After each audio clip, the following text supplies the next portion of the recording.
This is the current federal tax developments for May 4th, 2026. Current federal tax developments are brought to you by your state society of CPAs.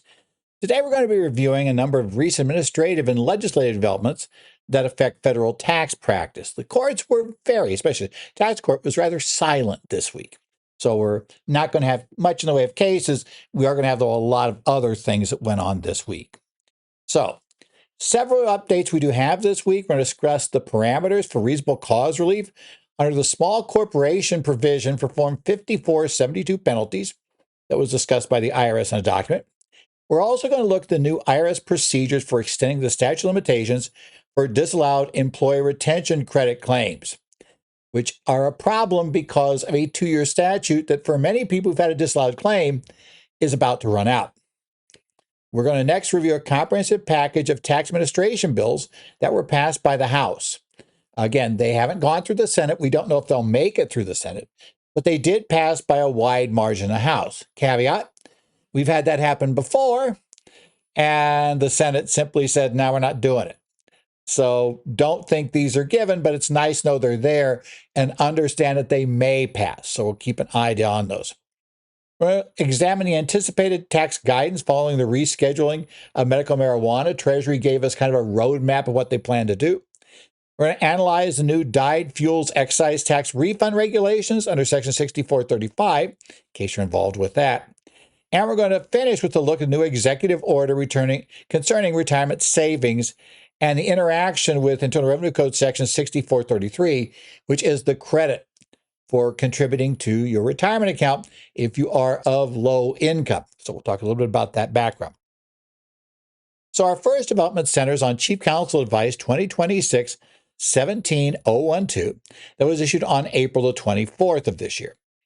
This memorandum from the Office of the Associate Chief Counsel International addresses administrative ambiguities by advising IRS personnel on how to evaluate a small corporation's claim for penalty relief under the small corporation provisions when they should have filed a 5472 that it turns out they didn't file. So if you're advising a foreign-owned domestic corporation, the stakes for compliance are pretty high in this area. Under IRC Section 6038 Cap A and B, any domestic corporation with at least 25% foreign ownership must file Form 5472 to report transactions with related parties and must maintain the appropriate records. Failing to do so triggers a mandatory and severe penalty. Under Section 6038 Cap A D1, a $25,000 penalty is imposed for each taxable year a failure incurs. And as you can guess, they may go for years not realizing they should have filed this form. So that $25,000 can start adding up over time. However, taxpayers may seek relief under a reasonable cause exception found in 6038 Cap A D3 and Treasury Regulation 1.6038 Cap A-4B. To obtain this reasonable cause relief requires affirmative showing of good faith made under penalties of perjury. Because these requirements can disproportionately burden smaller entities, that's a problem with a flat $25,000 penalty. If you're Walmart, it's kind of irrelevant. So I don't think they need to file this thing. But if you're a small, closely held company with revenues of, let's say, $900,000 and a net income of $75,000, $25,000 penalty starts adding up pretty quickly. So regulations include a small corporation provision, and under Treasury Regulation 1.638A-4B2II, the IRS is instructed to apply the reasonable cause exception liberally for small corporations. The question before us is, what does that mean? How is the IRS supposed to interpret this? Now, according to the Chief Counsel Advice 2026-17012, which is what we're talking about, before a taxpayer can benefit from this liberal application, they must establish 4 strict prerequisites in order to get this. The entity must have overall gross receipts of $20 million or less for the taxable year. The Chief Counsel clarifies that, unlike other exceptions under 6038 Cap A, this threshold measures global overall receipts, not just U.S. sourced receipts. So that's the global measurement issue. Right? You must show a lack of knowledge, and that is regarding the need to file this form. The IRS will heavily scrutinize historical compliance to test this assertion. This is kind of your fourth test kind of here.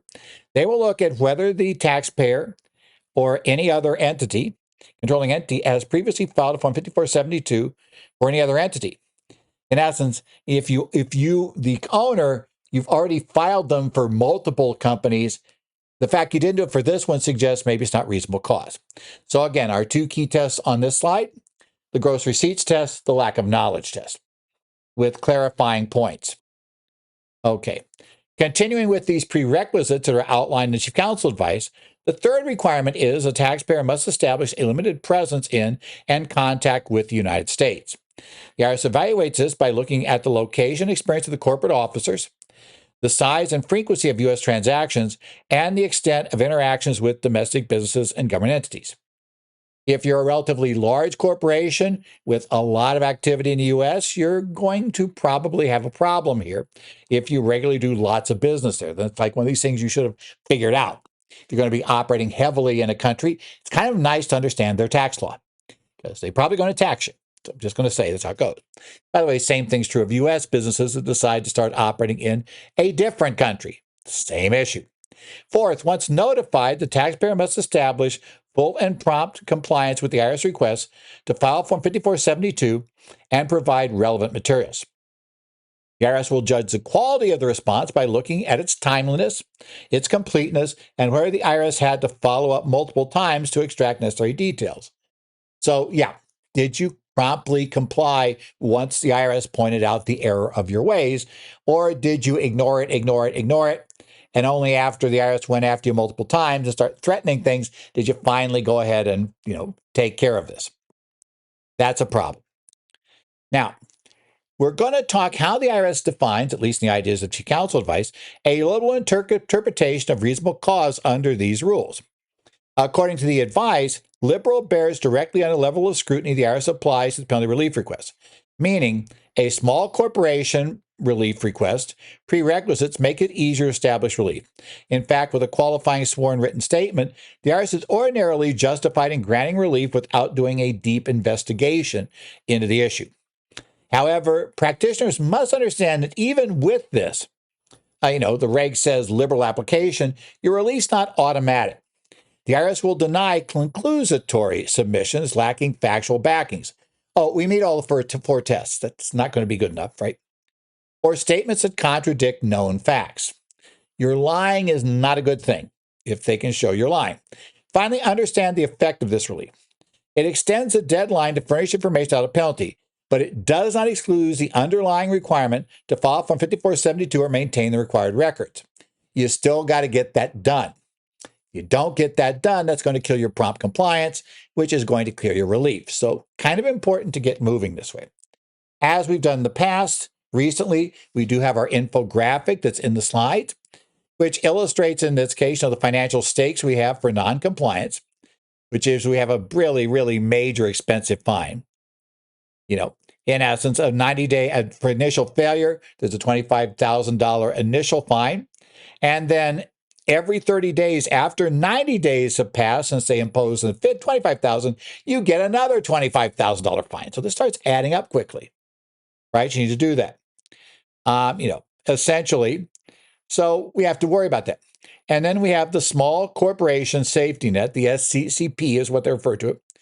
It talks about the qualifications necessary, the 4 pillars to get to the liberal relief benefit, and how liberal relief is applied. Key issues there. So again, that infographic, it's on the screen if you're watching this on the video. It's also going to be in the slides if you go to the website on the video and audio, weekly update, and you just download the slides for this week, you'll get this information. Next up, we shift gears to the employee retention credit claim, something that we've been so thrilled about ever since they first came out. On April 27th, the IRS issued an Internal Revenue Notice, or Internal Revenue News Release, we'll call it, right? IR 2026-58, announcing a new option for certain taxpayers to request more time after an ERC claim disallowance. Basically, to extend the statute for filing lawsuits in a district court or the court of claims after the IRS has denied your claim for an ERC refund. Why this new guidance is so critical right now? There is a very strict statutory clock that I have found a lot of people don't understand. In essence, there's a key difference when we're talking about litigation that will be filed in U.S. District Court versus the standard IRS deficiency procedures, where they give you the 30-day letter. You then can ask for appeals, and if you do that, the 90 days to file with tax court doesn't run. But what does happen is the IRS is under pressure at that point because they're the one who are now going to ask for money that has to come within the statute. So generally, when we're in the IRS is going through deficiency procedures and trying to get money from us, we don't need to worry too much about the statute until the IRS has actually issued a 90-day letter. Then we have a statute in order to challenge in tax court and not have to pay immediately. We know all those things. When we're talking about an ERC denial, that ERC denial is not the equivalent of a 30-day letter, and that's what's going to be important here. Upon receiving the notice, right, if you received either a letter 105C for a full disallowance or letter 106C for a partial disallowance, from the date of receiving the notices, you have exactly 2 years from the date of that letter to either resolve the claim administratively or file a federal refund suit. And going to appeals does not stop the clock. The clock keeps running. That's important. You have to strongly caution their client when taking a protest to the Independent Office of Appeals that that clock's not stopping, right? And it doesn't mean the IRS is going to get your appeals within 2 years. That's also important. You need a formal written extension, option 1, or you need to file the lawsuit with U.S. District Court, U.S. Court of Federal Claims within that time window. If you do not, the IRS is prohibited by law from paying you the money, even if appeals admits you qualified for it. You have to get something done by 2 years after the date that you have filed, that you were told 2 years after they issued the letter, I say, denying your claim for refund. That's going to be issued, right? So keep that in mind. If that 2-year clock runs out, everything's gone. This isn't quite like, all the collections alternatives you have, right? Where even though you're supposed to pay this money, you have ways you can try to work around it, audit reconsideration, et cetera, et cetera. No. IRS owes you money and they're legally told absolutely you can't pay it. Because the taxpayer blew the statute. So this is an important deadline not to miss, and not necessarily the easiest thing to get extended. So to address this ticking clock, which basically has been addressed by the National Taxpayer Advocate as a major problem because taxpayers are having real trouble getting the IRS to actually respond to anything about many of these notices. They have a new streamlined administrative fix that was introduced in the news release 2026-58. The option is designed specifically for taxpayer approaching the end of their 2-year window to help them avoid a premature refund litigation. I love the IRS puts that way. They don't want you filing suit. They understand what happens. But everybody, you better be ready to file suit. You better have considered, because it might not pay. It might not be worth it to file suit. But you better have had that discussion with a client. If that client thinks their $50,000 ERC credit is going to be kept open until appeals, finally hears their case, not unless you get an extension of the statute. And since the IRS doesn't have to extend the statute, you need to be having a conversation with that client about at $50,000, it's probably not worth litigating in district court because the legal fees could run up for a vast majority of that easily. So you got to understand, what are we going to do? And we probably are going to try to get administrative extension. And that means we got to start moving on it as soon as we're allowed to do so, or at least as soon as this program allows us to do so. But we have to talk. If that clock runs out, client, you better have talked with an attorney about what the cost would be to take your claim, up the line and make a decision whether you're going forward or not. We need to strategize on whether this is something we want to pursue, because we got to get a serious answer to your chances of carrying the matter. Now, to be eligible for the streamlined extension, you have to meet two strict criteria. Okay. First, you must currently be waiting for the IRS to review the response to a letter 105C or 106C, basically the notice of disallowance. Secondly, they must have 6 months or less remaining before the 2-year statute runs out. That's going to be crucial for you. Make sure you understand your statute. So if the statute if the statute's going to run out, once you get to that 6 months out date, I'm going to tell you want to start this process, because I'll point out a couple of problems with this process that we'll get to. Okay. The IRS is actively supposed to be sending a notice CP 320B to taxpayers they identify as eligible. But you can and should act proactively, because taxpayers may be eligible even if the IRS has not, sent them this notice, or frankly, the client may never have opened the notice. So check your clients who have ERC refunds that have been ERC claims, have been denied, and who are trying to contact the IRS to get them to reconsider, either through appeals or some other process. We need to get things going because appeals is backed up as heck. And this will be an easy way to clean out appeals, because these things just going to fall off the end of the world, and those cases will be resolved by the simple fact of the statute. That's important to understand. To utilize this extension process for the ERC, you must file Form 907, the agreement to extend the time to bring suit.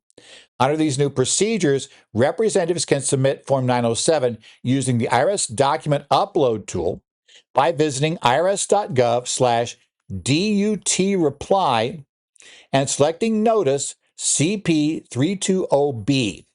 That's going to be your key issue to get there, right? However, there's a huge exception. If your client already has requested an appeal and you know your assigned appeals officer, you must instead contact that officer directly to request the extension rather than using the document upload tool. So if you've been assigned one, you got to get their attention. That may be fun, but you need to do that in order to get down this. Finally, it's crucial to warn your clients that submitting the form does not immediately stop the clock. The extension is not valid until the IRS formally countersigns and returns a copy to the taxpayer or their representative.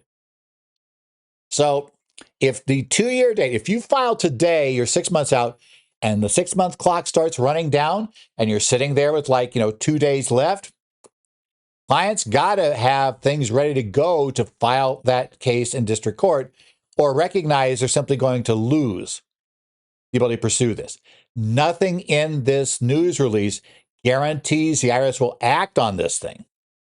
Not only does it not guarantee you'll get it, that they're going to approve it, but they don't even guarantee they're going to even consider it. They might just not get to it, in which case then you're back to you got to file suit. So I always think this news release is more important what it didn't say than what it did. Okay. Now, when preparing the form, this is crucial. Precision is absolutely mandatory. If you fail to complete required fields like the exact period ended or amount of tax, that can result in a delay or denial. And remember, delay can kick you past the 6 months on its own, right? You must submit a mandatory statement detailing the factual and statutory issues involved in the refund claim alongside the form. So if you just haven't bothered anything, or you think somebody's taking care of it, you haven't yet actually worked the case, you're waiting for appeals to contact you before you're going to actually do some work, you better start doing some work on the case. Figure out where you're at. When drafting these statements, you must be hyper aware of the underlying statutory deadlines. For instance, the IRS may disallow a claim on untimeliness grounds by citing specific statutory mandates, such as Section 70605D of Public Law 119-21, known as the One Beautiful Bill Act, which established strict filing deadlines for certain 2021 quarters. And if you are acting as your filing as representative, you must also remember to include a copy of your signed Form 2848 power of attorney and declaration of representative, especially ensuring that line 5A is completed to authorize your signature on the 907. You have to be able to be authorized to sign a 907. If you're not, again, at best, you've got a delay. At worst, that delay is going to push you past 6 months. So, yeah, definitely don't want to blow this. As I said, the problem is no guarantee that they're going to get to this and grant you this extension by the end of 6 months. All they're giving you is a way to highlight this, which frankly is better than nothing. But you read this thing, there's no guarantee anywhere in it that you're going to get an extension, or you're even going to be told they've denied it because they looked at it and decided you didn't qualify. They weren't going to do it. They don't do it, you don't get it, and they are prohibited by law from issuing a refund. We're done. You can't let that go, or at least the client's got to understand the issues, right? That's why you need to have a discussion about the cost of filing a lawsuit, which does mean you probably should get an attorney involved here. Right, we're going to pay for an hour, 2 hours for the attorney to discuss the basics here of how much money you'd be looking at having to come up with in order to litigate this thing. And, and a worst case theory as well. I mean, yes, we'd love to think we filed the lawsuit, the IRS then, contacts and a settlement's negotiated and we're done. That'd be nice, but it might not happen. So you have to understand how much money you're committed to if this thing has to go all the way to trial. So understand that background. So again, we have this nice little infographic called Protect Your RC Refund, extended to your deadline. The left side of it actually talks entirely about the 2-year clock. You got to explain the 2-year clock to your client. You have to understand the 2-year clock. Claims for refunds are different than when we are talking about, having a deficiency procedure where the IRS is coming after you for money. When you're asking them for money, you are the one that has to watch the statutes. They're asking you for money. Initially, they got to watch the statutes. That's a big difference. And then the extension process with Form 907, right? You can do the streamlined digital submission either through the portal if you haven't been assigned an appeals officer, or if you've assigned it, you got to contact that appeals officer. It's also why we want to start early in a 6-month period and get the 907 to them. But remember, until the IRS countersigns the 907 and returns that to you, you don't have an extension of the statute. That's why you've got to have had the conversation of what do we do if time's running out? Are you going to get a filing in court? Are you going to have the counsel get the attorney to file in court? By the way, yeah, you do. First thing is, obviously, you as a CPA or EA, if you're not an attorney, not a member of the bar, you cannot represent clients before U.S. District Court, the Court of Federal Claims. Number 2, I really don't think this is a good do-it-yourself project for the client to go try to represent themselves in these courts. Just saying. So you want to get an attorney involved and, get the client to understand the real-world costs of pursuing this. Is it fair? Maybe not. Is it the law? Definitely. So keep that in mind. Next on, Congress actually did something this week. We have the House passes comprehensive tax administration and relief bills, right? And this was done via floor action on April the 27th, 2026. Now, in this case, there was a suite of 9 bipartisan tax administration bills that were all passed by not quite unanimous, but very close unanimous votes. So in essence, votes from both parties.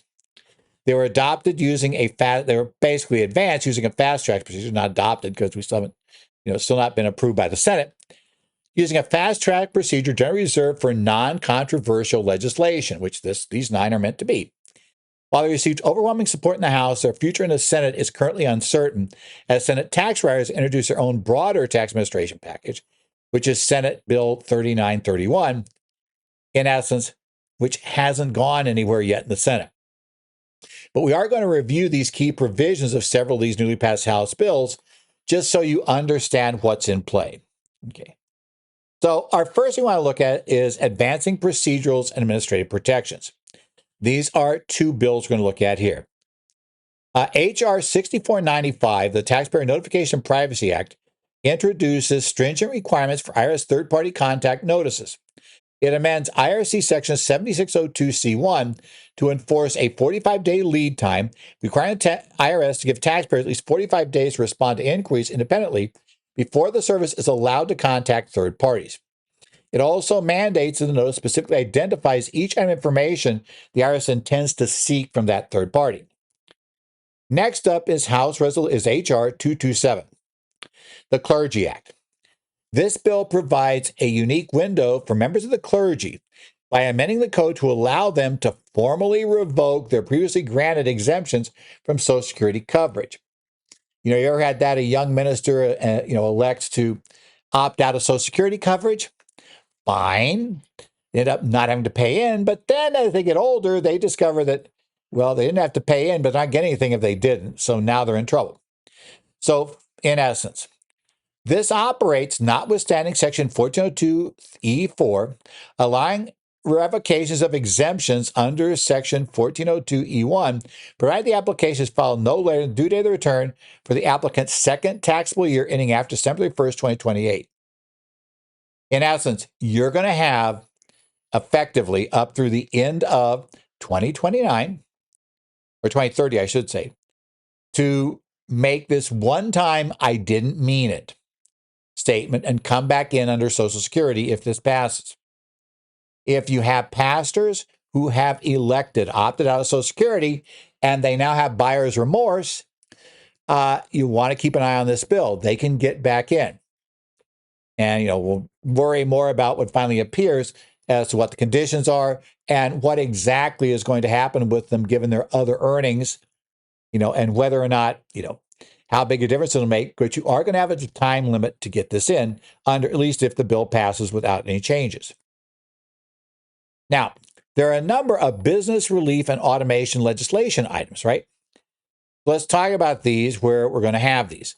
H.R. 6431, the New Opportunities for Business Ownership and Self-Sufficiency Act, that amends Internal Revenue Code sections 3306T3 to remove the requirement that taxpayers participating in self-employment assistance programs must prove they are likely to exhaust regular state unemployment benefits. Currently, to help you set up your business, if you're in unemployment, you have to show that you're going to exhaust your state unemployment benefits before they'll give you this money. Now you don't have to do that. Well, I should say if it passed. Again, none of these have passed. H.R. 2347, the Survivor Justice Tax Prevention Act, that amends Section 104A2 to explicitly exclude settlement income related to sexual assault or contact, removing the burden for victims to prove visible physical injuries to qualify for the exclusion. Remember, under 104, generally, you've got to have physical injuries and prove physical injuries, right? There are a couple of other add-ins here that make it much easier to handle, this kind of exclusion. So again, could be big if you have clients that have received settlement or are in the process of negotiating settlements, right? For essentially for sexual assault or unwanted contact. H.R. 5366, the Doug LaMalfa Federal Disaster Tax Relief Certainty Act. It amends Section 165H to permit non-itemizers to claim their disaster-related personal casualty losses as a standard deduction addition under Section 63B. In essence, it's going to just be an additional standard deduction like the non-itemizer's charitable contribution we're going to qualify for here in 26.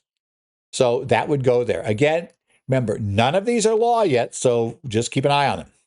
Finally, H.R. 6956, the Bar Code Efficiency Act, would force the IRS to modernize by mandating any electronically prepared tax return filed on paper must bear a scanning code and requires the IRS to utilize optical character recognition technology to process them. Now, the IRS theory of this has always been, no, we want everybody to e-file, right? But this be clients who paper file, they would have to have a way of processing those paper filed returns that would utilize the barcodes and OCR technology. Again, not the law yet. We have to wait. Then we have basically two more bills that cover taxpayer experience and deduction, right? So in this case, we have House Resolution 5334, the Supporting Early Childhood Educators Deduction, or SEED Act.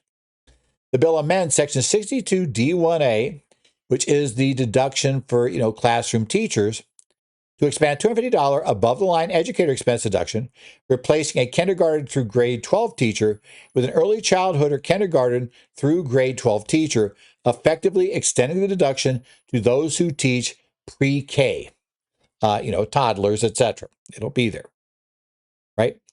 And next, we have House Resolution 7971, the Taxpayer Experience Improvement Act. To improve IRS customer service, the bill mandates that a real-time public dashboard displaying the number of callers connected, the number waiting, and the longest wait time be put online by the IRS.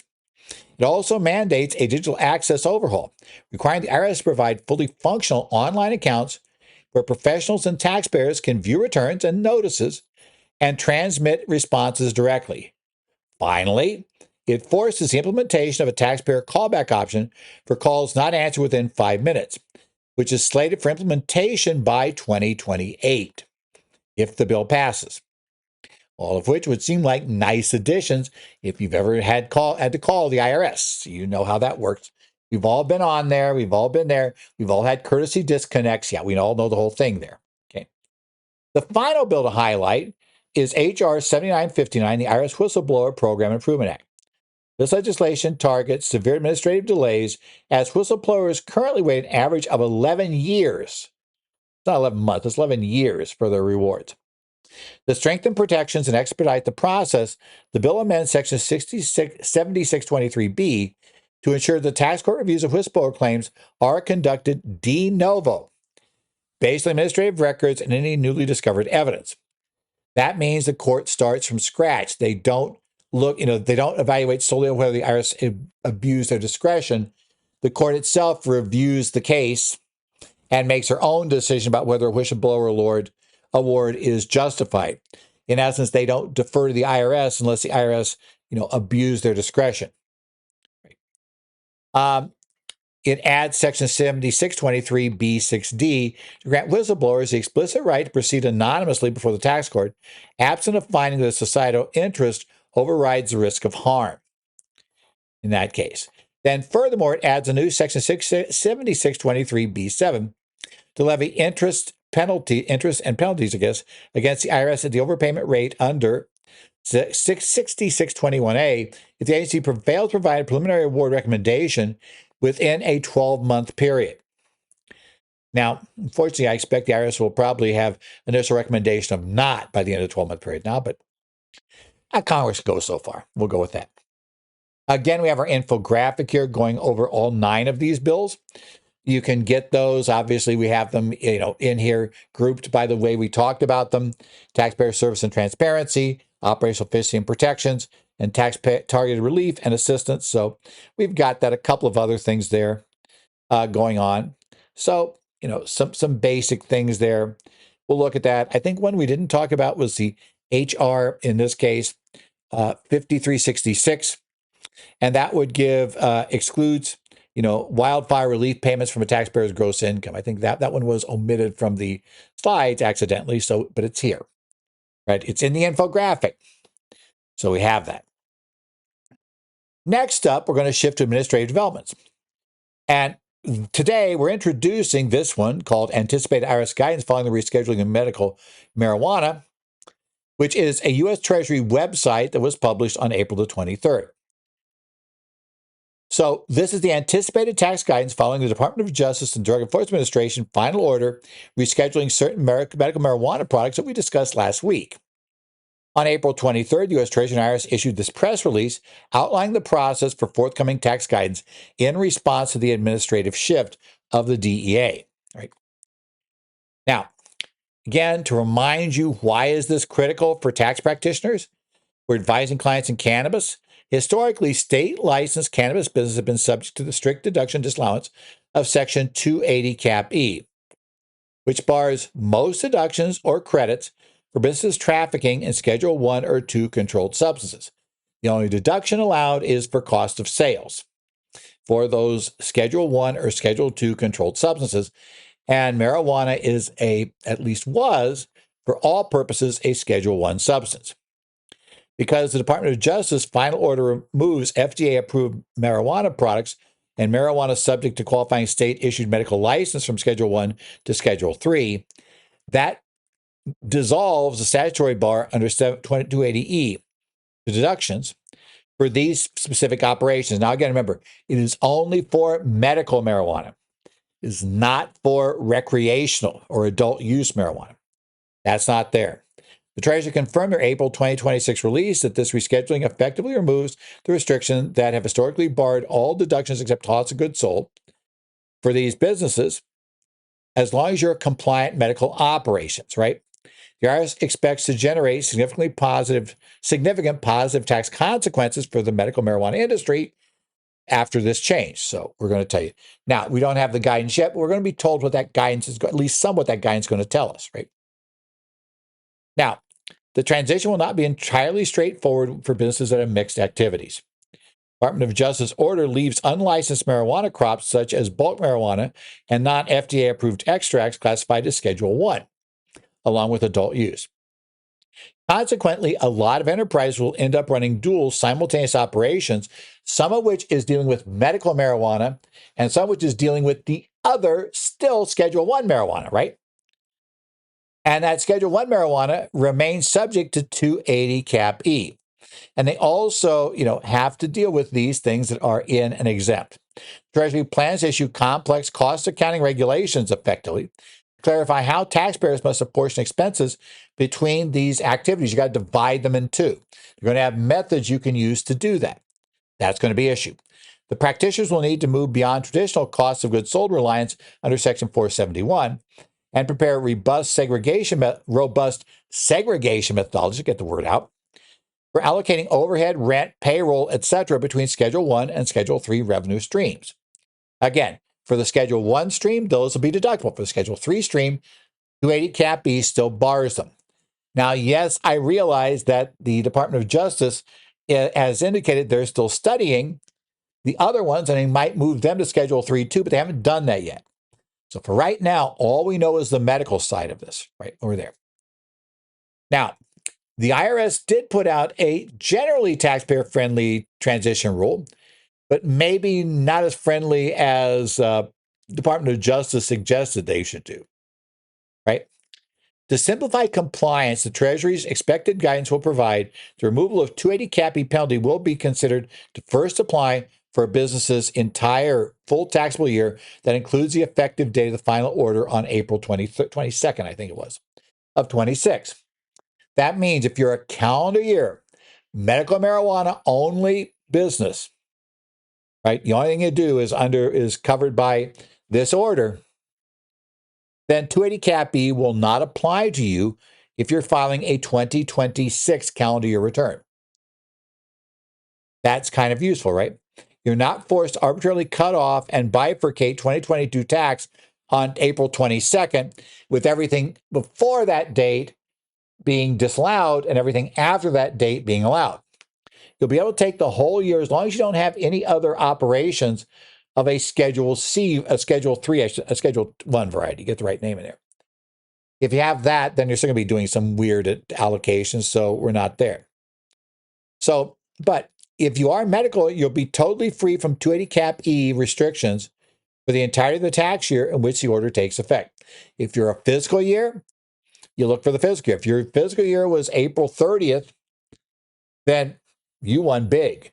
Because while for almost all of your fiscal year, your marijuana was a Schedule 1 item, because it ceased to be on the 22nd of April, you'll be able, let's say you're a C Corp, you'll be able to file that April 30 fiscal year, April 30, 26 fiscal year return, and you won't have to worry about, going and disallowing any of the 280 Cap E stuff. It's kind of useful, right? In there. Okay. Now, here's the problem. The Department of Justice was saying, hey, IRS, we encourage you to offer retroactive relief, right? So in its final rule, the DEA explicitly encourages the Secretary of the Treasury to provide retrospective relief from 280 Cap E liability for prior taxable years in which the state licensees operated compliant medical facilities. No. Despite this prompting, the press release is completely silent on any retrospective relief, maintaining a strictly prospective stance. What is important here is Treasury knew about that statement and elected to say nothing. They didn't say they won't, but they didn't say they will. And I think the problem is the Treasury is not sure they have the authority, right? This is black letter law. And does Treasury have the authority to override that law? which is kind of what DOJ is asking them to do. Pretty pleased, because it would be awkward trying to get Congress to approve this. I wouldn't bet you're going to get retroactive relief. I'm just going to say it that way, right? But we'll see. But obviously, I think there's going to be some discussions between the Attorney General, whoever that may be, by the time we finally get to this, right? We don't know who's going to be appointed to be the permanent Attorney General, and the Treasury Secretary, Secretary Bessent. There'll probably be discussions about whether Treasury can and cannot do that, and the attorneys that work under both of them, right? This is the IRS traditional strict statutory interpretation because the substances were legally classified as Schedule 1 prior to April 2026. The statute requirements for the 280E disallowance were met during those years. The immediate action item for tax professionals is clear. You don't want to prepare amended prior year's return containing retroactive forgiveness unless Treasury authorizes you to do so, but you might want to prepare protective claims, indicating you're solely filing this because of what was in the DEA, final rule, and the fact that Treasury has yet to comment on whether they plan to offer such relief. So if they do, I want to keep the year open. But if they don't, we're not actually filing a claim, because you can get into problems with the IRS ruling that claim is frivolous. You try to qualify right now, because there arguably is no authority, because DEA even admitted that they don't have the authority to basically control what Treasury does. That's not their area. So again, now incorporating what Treasury has talked about doing, we now have an updated, the end of 280 Cap E for medical marijuana, right? Same thing. We're going to talk about all the regulatory shifts and then the federal tax impacts. And again, we have our nice little thing. It'll be in the slides. It's on the screen right now too. So again, you can download the slides and this will be in it. Or what you can do is I accidentally, for those of you watching the slides, accidentally brought up my menu bar on a Mac. So you got to see that. Isn't that fun? Anyway, but, we're going to essentially be aware of what this is and how it works. And keep your eyes open for what happens with regard to the non-medical marijuana. We may revisit this before the end of the year. I'll just say I wouldn't be surprised if we're back talking about the second part of this. Okay, our next development, we have a new guidance regarding excise tax refunds. On April 30th, the IRS and Treasury issued temporary regulations under TD 10047, identical cross-reference proposed regulations that we're going to now analyze under the new dyed fuel excise tax refund regulations under 6435 that were made necessary by changes in the One Big Beautiful Bill Act, right? So again, these proposed and temporary regulations were issued on April 30th of this year. The IRS also issued news release IR 2026-59 to announce the framework for the recovery payments. So we'll talk about all of that stuff. Okay, let's talk about the background of these regulations and why the IRS took the unusual step of bypassing the standard notice and comment procedures to issue immediately effective temporary regs. The One Big Beautiful Bill Act created IRC Section 6435 to allow taxpayers to recover the IRC Section 4081 excise taxes paid on diesel fuel or kerosene that is later deemed exempt. However, the legislation was drafted with quite a bit of ambiguity. It did not include language deeming the payment of a refund of an overpayment, and provided no specific appropriation to fund the payments. So we have this thing, but no clear way to pay it. So the IRS figures they've got to deal with that. Bound by Title 31, United States Code 1324B1, which limits general fund disbursements to overpayments defined under 6402, the IRS determined only has legal authority to pay these claims directly to the actual person who paid the original tax. So if you're claiming that indirectly you paid this tax, you cannot file this refund claim. Right? Immediate guidance was deemed critical to prevent public harm and give taxpayer clarity on how to structure their business arrangements, making sure who's going to be claiming this. To implement this, the new regulations add, for now, temporary regulation, Section 48.6435-1T, and proposed regulations, again, Section 48.6431-1, which would take the place of the temporary once they're made final. First, eligible dyed fuel is defined as diesel fuel or kerosene on which the 4801 tax was previously paid and not already credited or refunded, and which is exempt from taxation under IRC Section 4082A. To bypass the appropriation limits that we just discussed, a Section 6435 refund is strictly defined as a refund of an overpayment without interest under Section 6402. Consequently, the identity of the claimant is heavily restricted. The IRS emphasizes that payments will only be made to the taxpayer who actually paid the prior fuel excise tax directly to the IRS. Okay, indirect payments do not count. I don't care that you really paid it, that you were really the one that ended up having to pay it, and it just went through the other party. The other party's got to apply for the refund. IRS says they have no option under the laws that exist unless Congress were to fix this. Will let's get Congress to fix it? Who knows? So what are the conditions and how do you do this reporting, right? So we have a strict conditions and reporting framework that the IRS has implemented. Under Regulation 48-6435-1TD, claims are conditioned on 4 requirements. Taxpayer must prove the tax was imposed, that they were actually liable for and paid the tax without prior refund. They remove the fuel from an authorized and approved terminal under Section 4082A, and that they meet the specific reporting mandates. To prevent duplicate claims, Treasury Regulation 6435-1TE requires a highly tailored 6435 taxpayers report.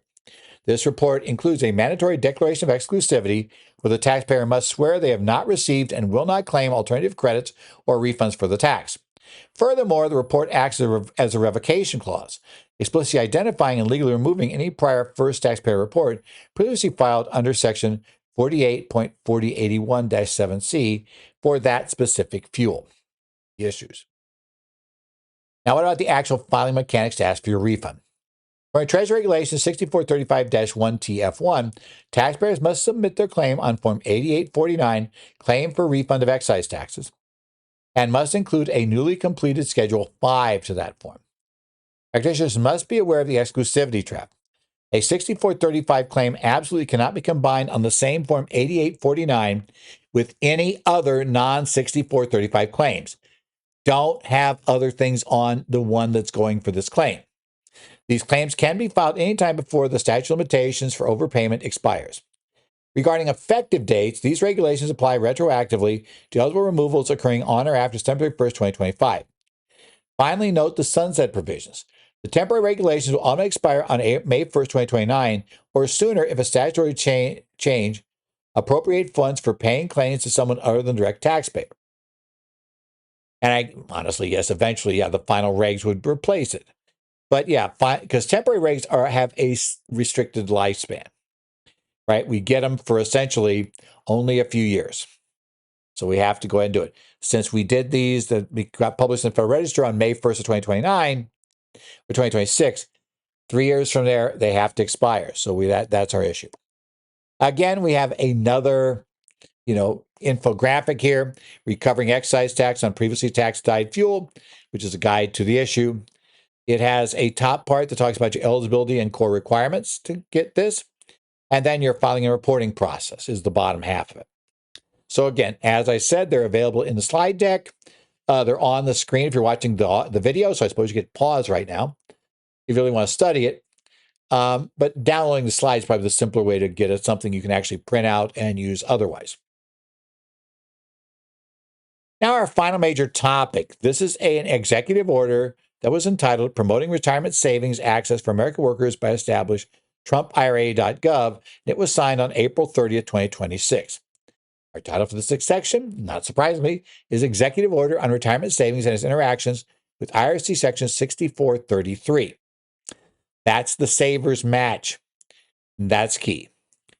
This directly addresses a coverage gap in retirement system. It's meant to help cover people who don't have access to employer-provided retirement programs. And it does this by utilizing the Federal Savers Match enacted under the Secure 2.0 Act to bridge gaps in retirement planning, specifically for self-employed and gig economy clients, are the big ones they're looking at here. How are we going to get them in there? Okay. Now, this is something that's, the Savers Credit's been around before. And you've been able to claim these, but there's never been like a centralized place you could go that would point these people to, to basically to custodians who will accept the saver's credit.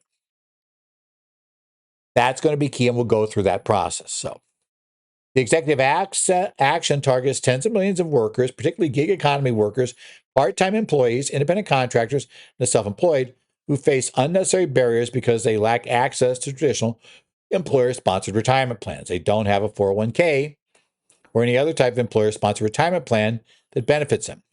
To facilitate this, the Treasury Secretary has mandated to launch a centralized information platform. It will be named TrumpIRA.gov. Yeah. You name things, right? He names them after himself. He always has. So it's there. Do not react to that one way or the other, please. Please try to evaluate things like this based on how they function and whether it's a good deal for a client, not based upon your feelings for a particular politician, because I have a feeling we're going to see a lot more of these going forward now that we've kind of established a precedent here. In fact, knowing the way that these things tend to work, we'll probably see the next president just simply cross Trump off the account, off the website, and call it whatever their name is. Because why not? So this website is supposed to be up and running by January 1st of 27. The government is posing a strict cost control on a financial institution that wants IRA listed on the site. Participating IRAs must limit their overall net expense ratios to a maximum of 0.15% and cannot impose any minimum contribution or balance requirements. Additionally, these institutions must legally agree to accept the Federal Savers Match Department deposits under 6433E2C. Now, that's a number of restrictions that I suspect a lot of custodians are going to be like, what do you mean no minimum balance requirements? What do you mean? Basically my cost ratios have to be 0.15. But it's kind of based on the Trump, basically the Trump account and their level. So you can see where they're getting this from. Again, you don't have to have an account like this to get basically the Treasury match. But you have to have a custodian that'll accept it. That may not be quite as easy to find. Now, how does this platform interact with the Internal Revenue Code? Section 6433 effectively transformed traditional non-refundable savers credit into a direct matching contribution from the federal government. That was a change in the One Big Beautiful Bill Act and the Secure 2.0 Act. Instead of offsetting tax liabilities on a return, 6433, I guess it was Secure 2.0 that did this one, not One Big Beautiful Bill. 6433A2 Cap A dictates that the match is paid by the Secretary directly into that individual's retirement savings vehicle. That's why we need custodians to accept the deposit. There is, however, a de minimis exception to this direct deposit rule under 6433A2B. If the calculated matching contribution is greater than zero but less than $100, the direct deposit is skipped and it reverts back to being treated as a standard personal tax credit in his return. In order for an IRA to be listed on a new federal tax platform, the financial institution must be integrated and agree to accept these direct government match deposits. Right? The idea is to provide a one-stop shop for qualifying custodians who are going to agree to these terms, theoretically giving these savers access to a low-cost IRA account. I don't think I've heard anybody disagree with the concept. Grumbling about the naming, sure. Disagreeing with the concept, I really haven't heard anybody disagree with it. Okay. Now, we're talking about the specific math and phase-out ranges next that regard this, how much a match can receive. Maximum match is calculated using an Apple percentage of 50% as defined in 6433B1.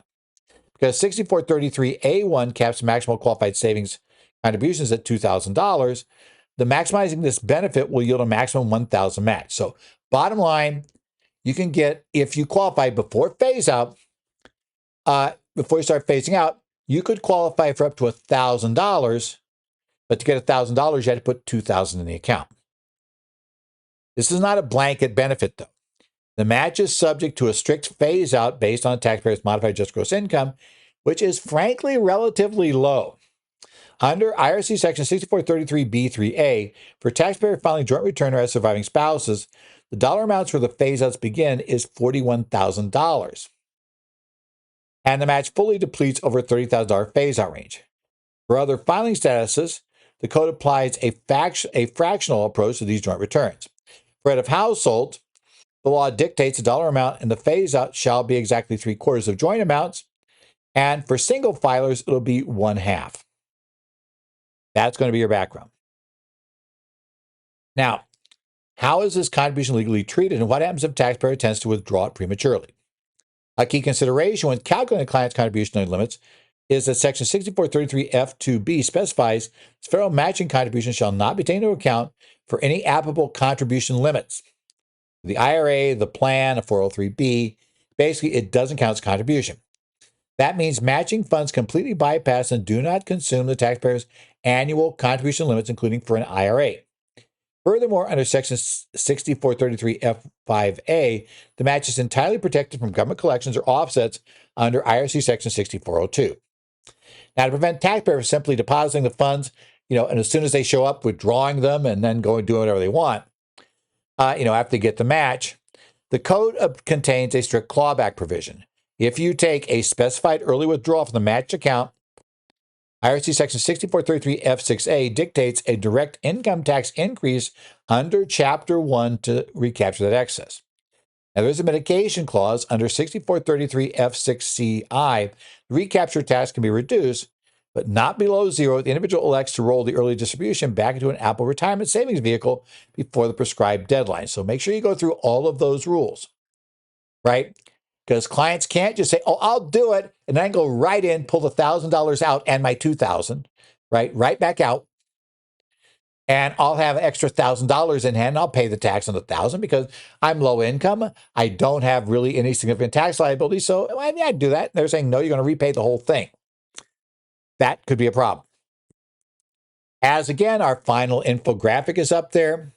It shows you about who's this designed for. Obviously, your high-income taxpayers are not the people this is designed for, right? It's meant really for those who can get the match. That's the main advantage. Yes, it would be a source of low dollar, low cost IRA custodians, but you can find those on your own, right? And you may find you're going to get better investment options if you're not in the group that agrees to all these terms. That's just going to be one of those things, right? And again, it's supposed to launch by January 1st of next year. So in theory, it could be in place in time to take contributions for 26 tax year. Now, to be honest, one real problem for people that can qualify for the credit is actually having $2,000 to put into the account. That is a real world issue that if you work with people with that income level, you're probably going to realize pretty quickly. They got to qualify for the IRA contribution and they got to have $2,000 extra. And that could be a problem. They may, if they're going to do it, they probably need to start doing small amounts during the year. The problem is we don't know where to set those up yet. And so we have this problem right now. So you'd have to do your own work, the whole legwork they're supposed to get rid of. You'd have to do this year to get this benefit. So be aware of it. Okay. And then we talk about, the match and how it works and all of that stuff. All part of here on, basically the infographic that you'll get if you download, or it's on your screen right now if you're watching the video. So note, that is a planning opportunity for lower income individuals. So I'm sure there's some people that watch this that may be involved in VITA clinics and things like that. You'll probably be talking about these things because a lot of those taxpayers are going to be in a position to potentially take advantage if they have a retirement contribution. You can talk about that. So keep that in mind. Otherwise, this has been the Current Federal Tax Developments for May the 6th of 2026. Current Federal Tax Developments, as always, are brought to you by your State Society of CPAs. If you have any questions, my email address is on this final slide, edzollars@currentfederaltaxdevelopments.com. You can send an email to me there to ask questions, and I'll let you know if I know of any answers that we might have to get that done. I also do, as I mention every week, I'm members of a number of Connect sites for state CPA societies. That includes Arizona, New Jersey, Illinois, Minnesota, Idaho, Washington are the states that I'm actually looking at. So if you post a question, one of those, and I think I could help, let me know. I'm also following along on the AICPA's National Connect site. They redid that. Hint, you're not aware, I used to be in charge long, long ago of the AICPA's CompuServe Accountants Forum. I was the SysOp. Yes, weirdly, Long story, but I knew how to run CompuServe forums before the AICPA showed up there. They discovered I was a member, and I started looking in there, and they also discovered I had a free paid account paid for by the group that was running the forum that I was doing work for. At that point, it was a group that wasn't really part of a software company that we were supporting the product for, but was related to it and had kind of a weird relationship with the company that we did. But I had that; and it was paid for by that group, so that was good news. And the ICPA saw that there's no budget impact, and we get somebody else take this headache off our hands. So while that existed, I was there. So this is kind of returning to that. And it is, if you haven't been there, the AICPA Connect site, if you're a member, the AICPA Connect site is very much like the State Society Connect site. So if you've ever looked at those, you can see the AICPA version. Otherwise, thank you for being here this week. We are going to watch to see what comes out next week, because again, we had very few court and almost no court cases this week of any significance. So we'll see if we have something more from the courts next week. But otherwise, we're going to be back here, plan to be back here for the May 11th version of current federal tax developments. And since this is the May 4th edition, I guess this is Happy Star Wars Day, if you're listening to it on May 4th. And we'll see you next week.